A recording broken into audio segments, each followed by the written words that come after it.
ringing of the bell. For some of you that are new here, we went for years without ringing our bell because it was on an electric thing. And one day, many years ago, we asked, Rick up here said, can't we just throw a rope on that thing like they used to do? I said, yeah, we can. Thus, without spending $10,000 or $20,000, our bell was back. Good morning, everyone. Welcome. I am Karen LeBlanc, and I am the minister of this congregation, and we minister to each other here. We are a beloved community of people who believe that everyone is worthy of respect, that science is real, that the democratic process is a wonderful and sacred thing, and that we are all part of an interconnected web, and that the light and energy that we put out makes a difference in this world. We are people of purpose here. And if what you hear today resonates with you, well, I hope you will consider becoming part of this way cool family of seekers and keepers of this very long dream that is our church. If you're new here and you want some more information, you can sign one of these blue cards, and that will put you on our email list. So you can get our newsletter, etc. Please join us after the service for coffee hour right through that door. And since we have so many new visitors coming, this will hopefully remind you, what is your name? We have name tags at the front and in the back. So before fellowship, maybe we could all just stick one on so that we know and we get to know each other's names. We are live streaming on our YouTube channel today. Like and subscribe. So just be aware of that when we come up front to do candles and so forth. And if you would now please put your phones in worship mode so we can have a separate and sacred place outside of the mundane world. Let's see, Brody, Chalice, can you help me? Thank you. There should be matches down there. Or you could do that, sure, that works. Brody is now of an age that he does not need assistance to light our chalice. And he's tall enough that he can reach inside the big one here. Thank you, Brody. This isn't just a place of worship. This isn't just a fellowship of like minds. This isn't just a Sunday morning filled with spirit and topped off with coffee and cookies. This is our church, our congregation, where we are building beloved community, where we are opening ourselves to each other, where we trust and love, rise and fall together. This is where we feel safe. This is where we know we are welcomed. This is where we belong. For this gift and so many others, we light our chalice this morning. And our opening words are from Reverend Gretchen Haley. We are keepers of hope, holders of memory, storytellers and song weavers, pulling on this thread of truth, this other march of history that might otherwise fail to find its footing. That life is filled with kindness, bold beauty, courageous compassion, sacrifice for the common good, and a wide willingness to embrace neighbors and strangers as kin. We are here to do the work of hope, remembering the past, remembering ourselves, imagining our most possible future for this life that teeters too often on the edge of forgetting. We belong to each other. Bring all you are, every shadow and every light, every hope, every fear, for this radiant hour. Come, let us be hope for each other. Come, let us worship together. And let us begin our worship with a hymn. Please rise in body or spirit as you are willing and able and sing with us number 188, 188. Come, come, whoever you are. We'll go through it 3 times.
Say good morning.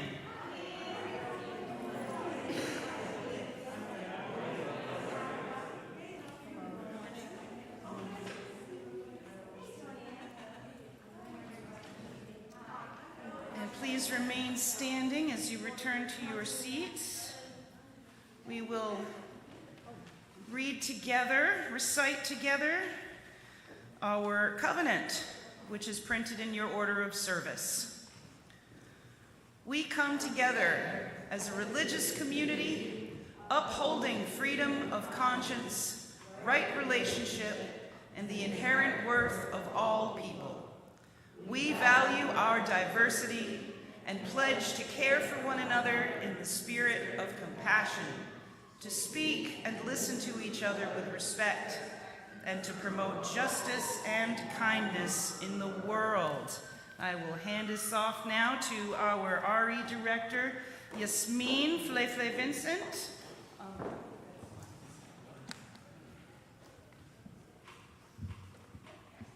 Good morning, everybody.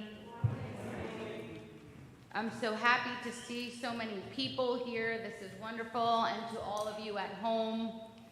So today I'm going to talk a little bit about Rosh Hashanah. If you don't know me, before I was here, I was at the synagogue near Buttonwood Park. I used to teach Hebrew school there. Before I left, I was actually teaching level 1 Hebrew 101. And that saying that goes, if you don't use it, you lose it, 100% true. However, I did not ever lose the lovely opportunity to learn about the Jewish religion and how closely I am aligned with their, I'm not sure of the word, but the essence of their religion. And so I want to share that with you today because they're about to celebrate next Sunday, Rosh Hashanah, which is the world's birthday. It's the new year to them. It's a time to eat, which we will enjoy, apples and honey, because the school children enjoy this snack as a reminder to say, yeah, you're right, we are going to have a sweet new year. So let's just first get into where we take this from and why we do it here at our church. We have principles, I call them promises, and they help guide our curriculum. And then we have the sources in our religion. Some people, they come and they say, oh, your church, you're non-creedal.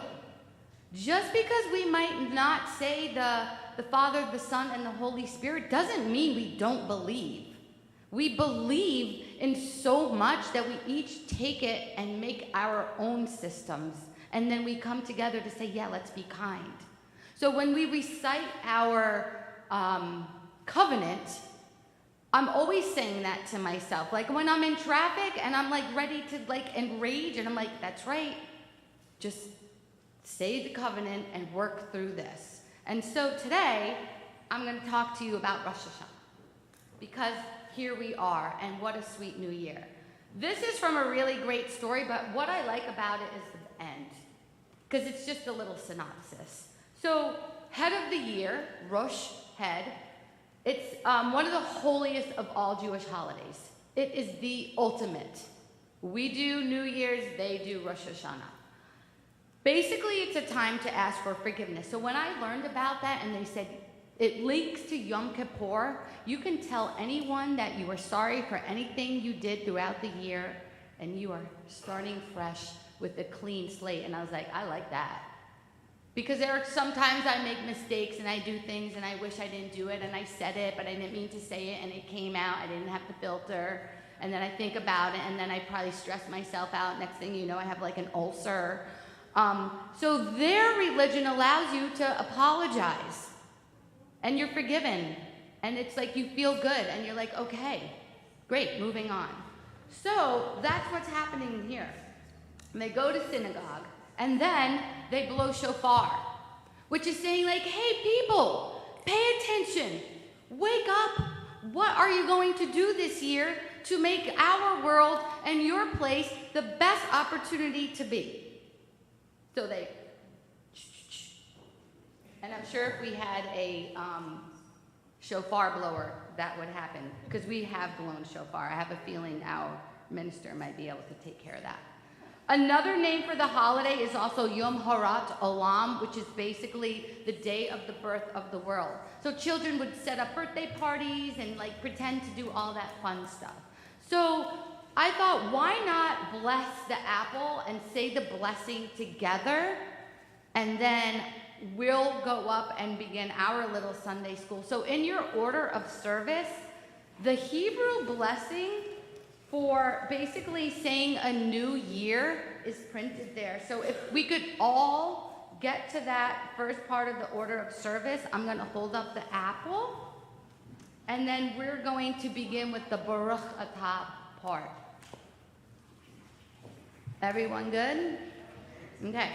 Baruch Atah Adonai Eloheinu Melech Haolam Borei Pari Ha'etz. This basically says, thank you for this lovely fruit of the earth. May it nourish our souls. And then, of course, we add the honey to it. So, have a happy, happy new year. I'm excited to share apples and honey during our coffee fellowship. And then, do I have a volunteer to read our words as we exit? Mr. Nolan, Logan, volunteer.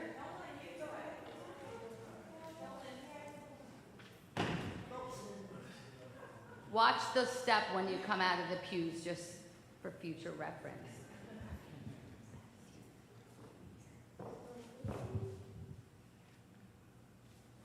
As the children, may words I say be kind and true. May love be a guide in all I do. May kindness sing within my heart, and may peace be with us while we're apart. I can't even read that part. That's by Beryl Ashenberg. Wow, to be put on the spot and never even got to practice those words right away. Way to go! And then we wrote for all of your work. Okay.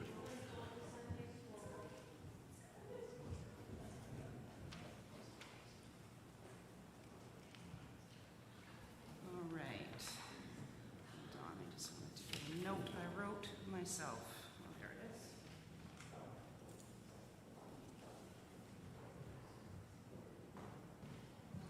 All right, now is the time in our service where we share our joys, our concerns, our sorrows.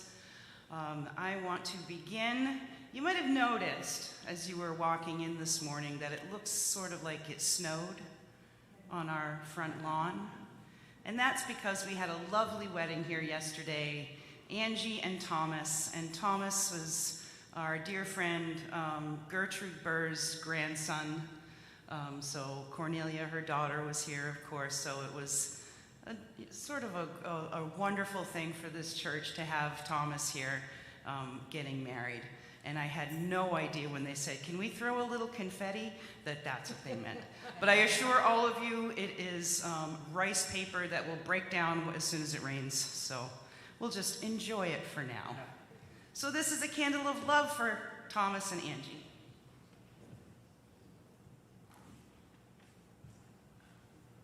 If there's anything anyone else would like to share, please come on up.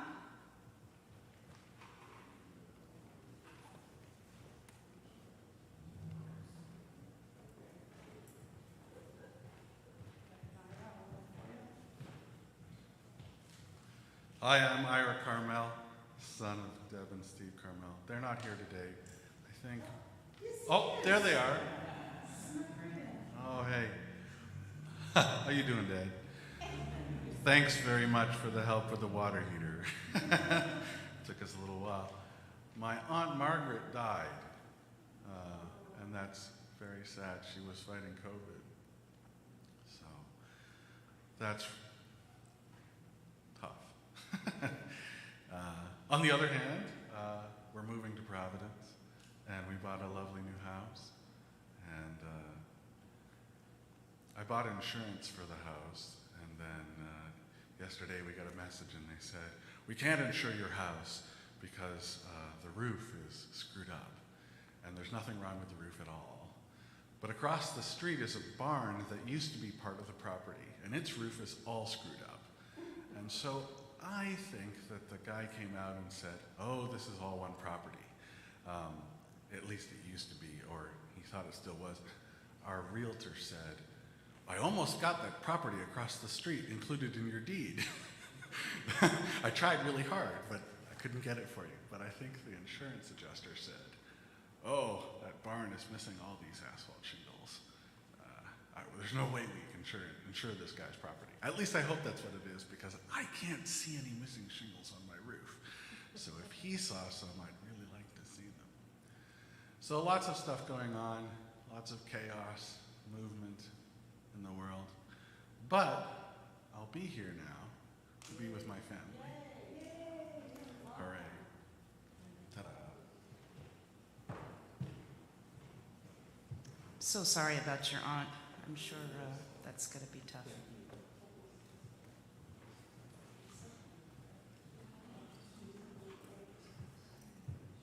So my name is Lisa, and I would just like to ask for prayers for my family, my whole gigantic, enormous family. We lost my dad this summer, and doesn't matter how well prepared you are for these things.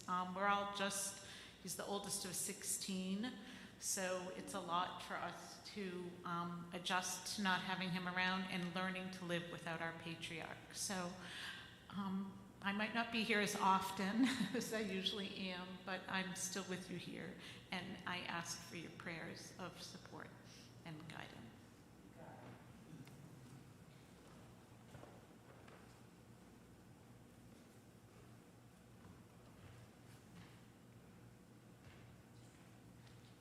Good morning. I've got a couple of, Sophia's down visiting with her sister in North Carolina, which has taken me 5 years to get her to leave New Bedford just for a reset. So I've been feeling a huge weight off of my shoulders, and Eliza's been having a great time. She was supposed to come back this weekend. She's stayed for another week, so the house can get a little bit cleaner and stay cleaner. It's really strange when you leave your house and you come back and it's got the same mess you left and not more. So that's been enjoyable. My dad, unfortunately, who celebrated his 93rd birthday, was in a car accident, and I've always been in charge of my mother's driver's license, and she was very, understanding when I said, "Mom, you can't drive anymore." My brother was in charge of my dad, and he didn't because my dad drove us cross country all the time. Dad was the man when it came to driving. And I kept on telling him for the last, 2 years, going, "Hank, it's about time, it's about time." So my dad has now given up his license, And so my parents are now, for the most part, homebound, except when people come to bring them out. So if anybody wants to bring my dad out for a drive to the post office or the library, I know he'd appreciate it.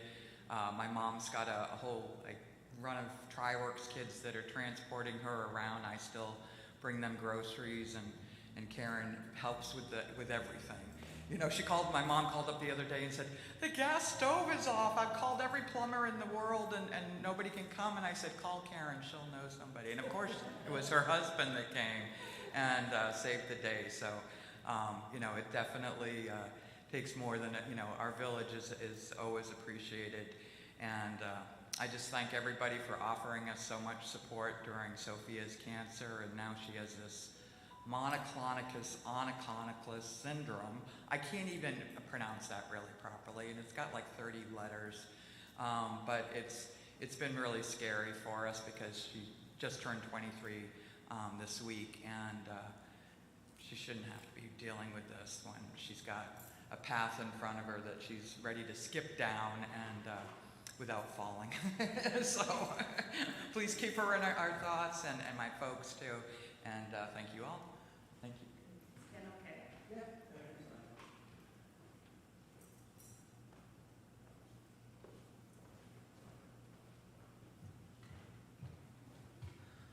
Hi everybody, I'm Tony Ann. This is my second time here. My first time was last week. And it's been about a month since school started for the kids. I teach 7th grade math. It's my first year. And in this very first month, as like a full-time teacher, I am learning so much. Now that it's been a month, basically the honeymoon phase is over. And the kids are like, oh boy, we're actually at school. This is gonna be a thing that's all year. And like it shows. And I think like Friday was one of the more rough days. And yeah, I was initially upset about it, and Friday didn't end as well as I would have liked. But now that I've had a little bit of time to myself to recharge and relax on Saturday and coming here, it's like you take those bad days and you realize that those are actually the best ones in a way. It's not the easy days that teach you, it's the hard days that teach you. You realize, hey, why did this go wrong? What could I have done better? What's something that I can do next time? And this morning I woke up with like this drive to be like, okay, you have today, you have some space, you've had some time to rest and reflect, and how are you going to make this week better based on what happened last week? And you repeat that process, and those, I realize, are the best kinds of days. Amen. You're going to be a great teacher, Tony Ann, I can tell. And you're in good teacher company in this church as well. So I lit 2 final candles, as is our practice here, one for all the joys and the sorrows we keep in our hearts today, and one for all of those poor souls out there that have not found a place to belong and to feel safe and comfortable sharing with each other.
could read our responsive reading together, which is printed in your order of service.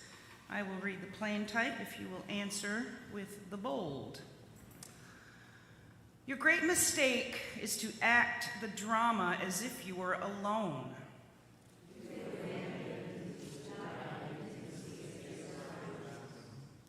Surely even you at times have felt the grand array, the swelling presence and the chorus crowding out your solo voice.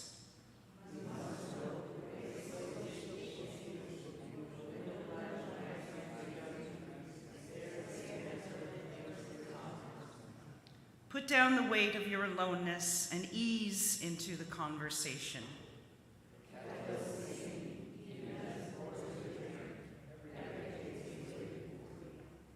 Everything is waiting for you. I like that very much. Now let us enter into the spirit of prayer and meditation.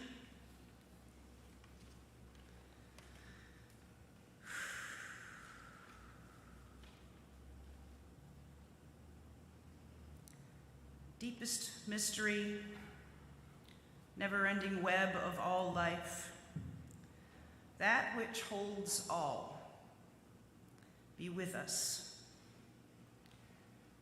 We are a nation divided, and it weighs on our spirit. We are a nation who has lost our memory, and history is making itself now, unfolding as we anxiously breathe, our chests rattling with the weight of what's to come. Good God, great Goddess, send us your love, because we don't always know where we belong, and belonging is everything. All any of us want is that place of connection to another soul who is also trying desperately to figure out the same thing in a different way. We are strange creatures, we humans. Forgive us our treacheries and the terrible, trite assumption that all the tiny things we say and do don't somehow make a difference. Lord of light and Lady of laughter, grace us with graciousness. Will us the wisdom we need to stay strong amid the stress and strife. And bring us into the belonging that is beyond words, that breaks barriers, and makes us feel like we are part of something much bigger. Amen, and so may it be.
this morning is from Tokopa Turner. Our longing for community and purpose is so powerful that it can drive us to join groups, relationships, or systems of belief that to our diminished or divided self give the false impression of belonging. But places of false belonging grant us conditional membership, requiring us to cut parts of ourself off in order to fit in. While false belonging can be useful and instructive for a time, the soul becomes restless when it reaches a glass ceiling, a restriction that prevents us from advancing. We may shrink back from this limitation for a time, but as we grow into our truth, the invisible boundary closes in on us, and our devotion to the group mind weakens. Your rebellion is a sign of health. It is the way of nature to shatter and reconstitute. Anything or anyone who denies your impulse to grow must either be revolutionized or relinquished. Please rise as you are willing and able. And sing with me now, number 128, 128, For All That Is Our Life.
Where we ask you for your kind donations toward the many, many good works of this congregation.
Well, we begin our Soul Matters themes this year focusing on the topic of belonging, how we feel like we belong in our own bodies, in our minds, how we seek a sense of belonging with others, the balm it is to our souls when we feel like we truly belong somewhere.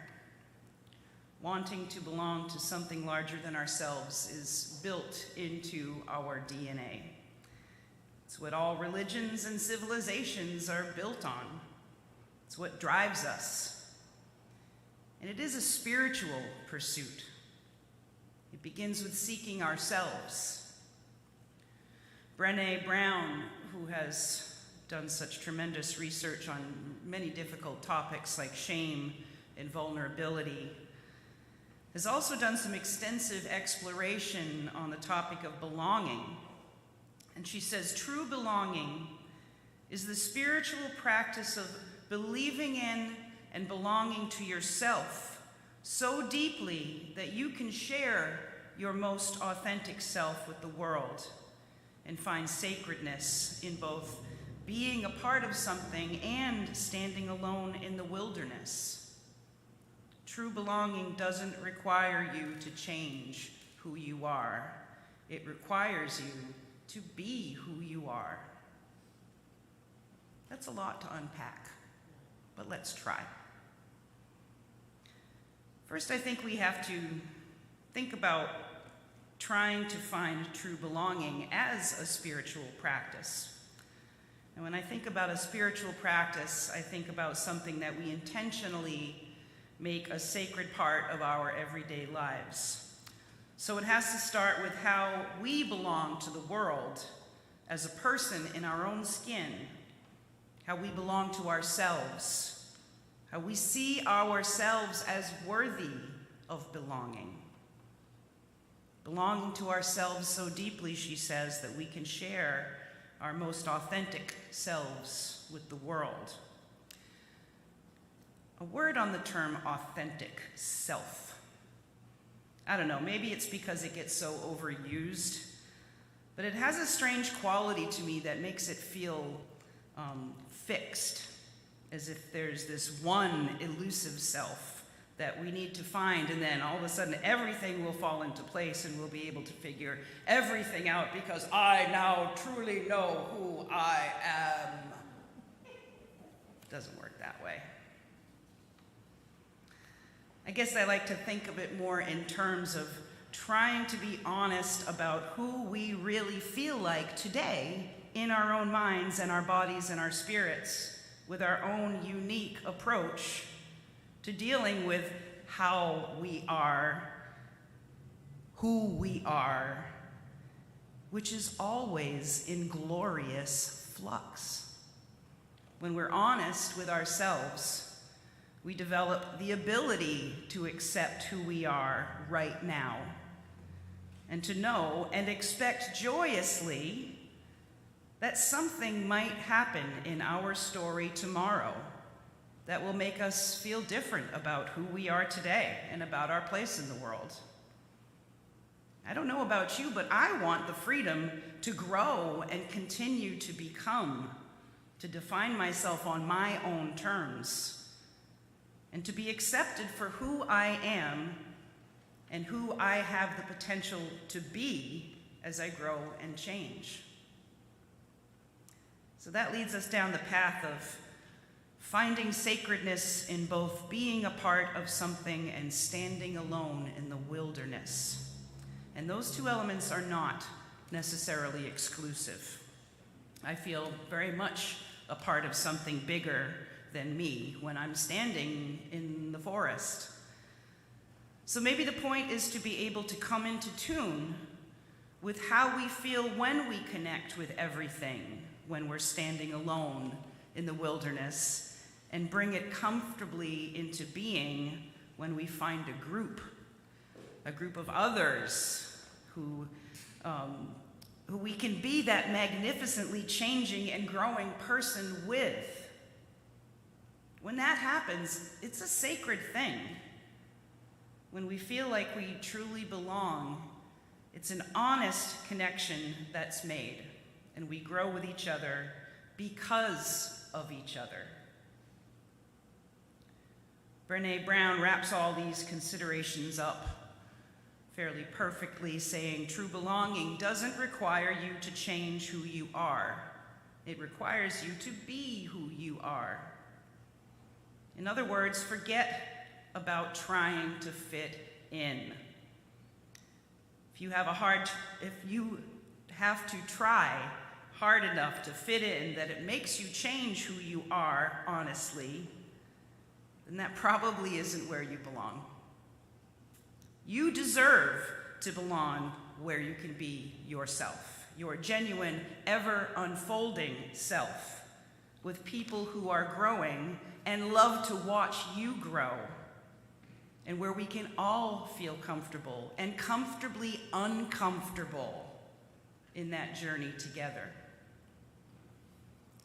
In the end, I guess the bottom line is to begin from that place where you accept yourself with all your glorious flaws, and then find out how and where and with whom you can happily be who you are and be inspired to grow. That's what belonging means, I think, as a spiritual practice. We have to keep loving ourselves enough to know that we deserve to belong.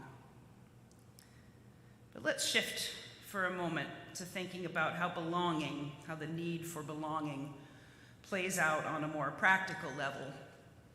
As we grow up, we experience milestones like birthdays and graduations, getting your driver's license, then maybe falling in love and getting married like the lovely couple yesterday. And these are all wonderful and useful in making us feel like we belong. But real rites of passage, especially for young people, have become sorely missing in our society. Or they're rites of passage that are negative stereotypes about what it means to be a man or a woman or a person, often with no real commitment to adulthood.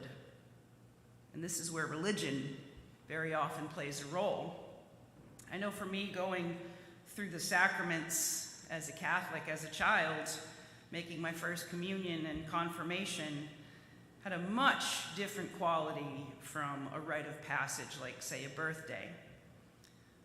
Both of those rites of passage gave me a moral compass and came with an explanation of what was expected of me at that point in my life. And I appreciated that. It made me feel like I did belong to something bigger. When young Jewish kids make their bar mitzvah or their bat mitzvah, it isn't something that just happens because they turn 15.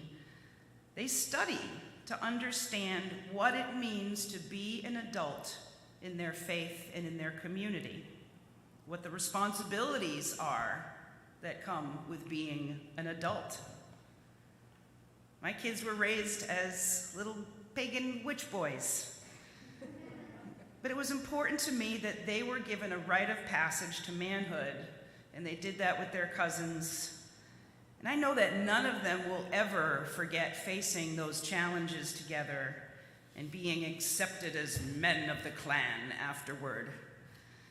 It created a bond that lasts, a very strong bond that lasts to this day between them, and it confirmed a belonging to something bigger than all of them, a group that they knew they could always return to and be supported in and accepted in. I think this lack of real rites of passage, of real belonging, have made for a lot of maladjusted adults. When people don't get that sense of belonging they need from people who really care, well, when folk feel like they're outcasts or just completely alone, they will find a group, or a group will find them, where they can feel like they might fit in. Now, we see this play out in many different ways. Some very healthy ways, like becoming a marathon runner or starting a Dungeons and Dragons group to go adventuring with. But these days, we see so much more of the unhealthy side of trying to find ways to belong. God save us from ourselves and the rabbit hole that sucks us into the ugliest realms of the internet. I swear, I feel sometimes like we are living in a fiction novel being written by a psychopath, because reality is just too weird sometimes these days. We have a big slice of our country who claim to believe that there's a cabal of elites who are also pedophiles, of course, and drink the blood of children to stay young, and they control the media and the government. Some people believe our planet Earth is flat, that the moon landing was fake, and all the pictures we've ever seen, including the real-time video feed from the International Space Station, is staged, just to mess with you. And if you're looking in the right places, of course, you might have read this past week that Queen Elizabeth II's casket was empty because she actually died many years ago, and they've been covering it up because it might have gotten out that she actually has reptilian DNA. Her Majesty the Lizard Queen. Imagine. It boggles the mind and defies the intellect what people will believe to feel like they belong. But when you find a group you can latch onto that makes you think you're in on a big secret, that's very appealing to us humans. It is. And of course, we've seen an unconscionable rise in mass shootings and violence and racism and sexism, anti-LGBTQIA+ fury. And the crazy thing is, it's so rampant that we are beginning to become numb to it, and that scares the hell out of me, people. That's when we know we really have to do something and change. We cannot become numb to this stuff. As we saw on January 6th, and in Charlottesville, and in Orlando at the Pulse nightclub, and 100 other awful examples, people will find places to belong that will instruct their basest instincts, that will feed their hate happily. People want to belong so badly that it often doesn't matter what it is they find to accomplish that in the end. And the only way to combat the isolation that leads people to violence like that and hate like that is to show them how belonging really works when we are safe and loved. That's a tall order, my friends. Our Soul Matters resources this month starts with this poem by Jan Richardson. You hardly knew how hungry you were to be gathered in, to receive the welcome that invited you to enter entirely. You began to breathe again. You learned to sing. But the deal with this blessing is that you will not leave, but that it will not leave you alone, will not yet let you linger. This blessing will ask you to leave, not because it has tired of you, but because it has desires for you to become the sanctuary that you have found. What does that mean? I'm going to read some more of what the Soul Matters resources says about this, because I think it's very instructive. So that poem begins with hunger, and so do we. Just saying the word belonging conjures it up, the primal hunger to be included, the longing to be let in. No one likes standing outside the circle. No one likes leaning against the locked door, listening while everyone else inside is laughing. From the time we are small, Belonging is the thing we seek. It is the hoped-for Holy Grail, the promised resting place. But Jan Richardson, the poet, is not talking about that. She's not having it. Our own belonging is only the beginning. That's what she wants us to know. One minute she's wrapping us in comforting words about settling in and allowing ourselves to finally breathe. And the next she's shaking us awake and telling us to get up and go. That shaking should tell us something. This is no gentle invitation, friends. No sweet reminder to think of others. It's a warning. A desperate hope that we will wake to the fact that there are two kinds of belonging. One that wants to bless us, and another that wants to enlist us. Deep down, we know this, church. The hard part is to remember that as we go about our daily lives. To use Jan Richardson's language, if we find ourselves being invited to linger rather than to leave, alarm bells should go off. We need to be weary of those who welcome us with a club jacket and a soft couch. They may have let us in, but soon they will enlist us into the work of keeping others out. That's when you know you're not in the right place. There might even be a part of us that wants to keep others out. I want to keep this special thing for me. The closed circles don't just set us apart, they sit us above. And they also keep us small.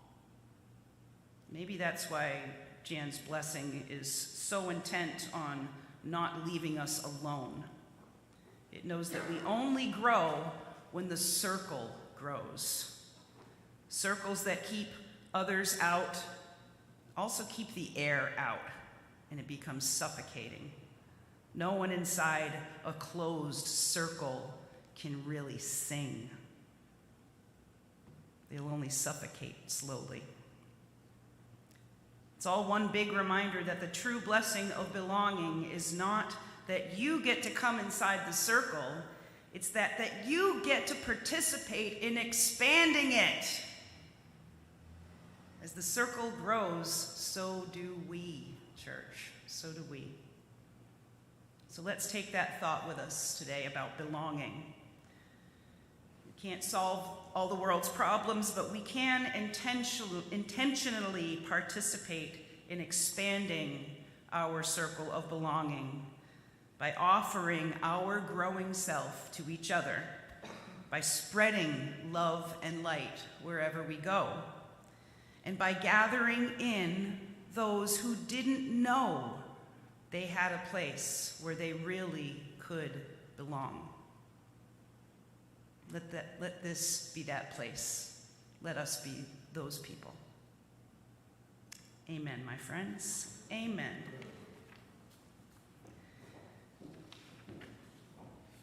And let's see, our final hymn.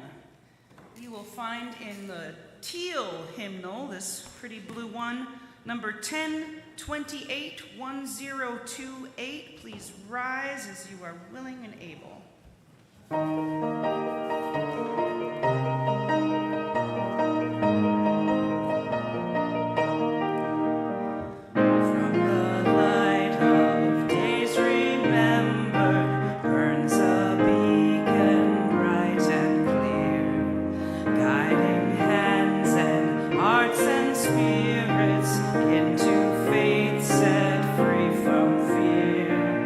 When the fire of commitment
our community, blessed by our covenant, uplifted in mind and renewed in spirit, go forth with courage and peace to meet the days to come.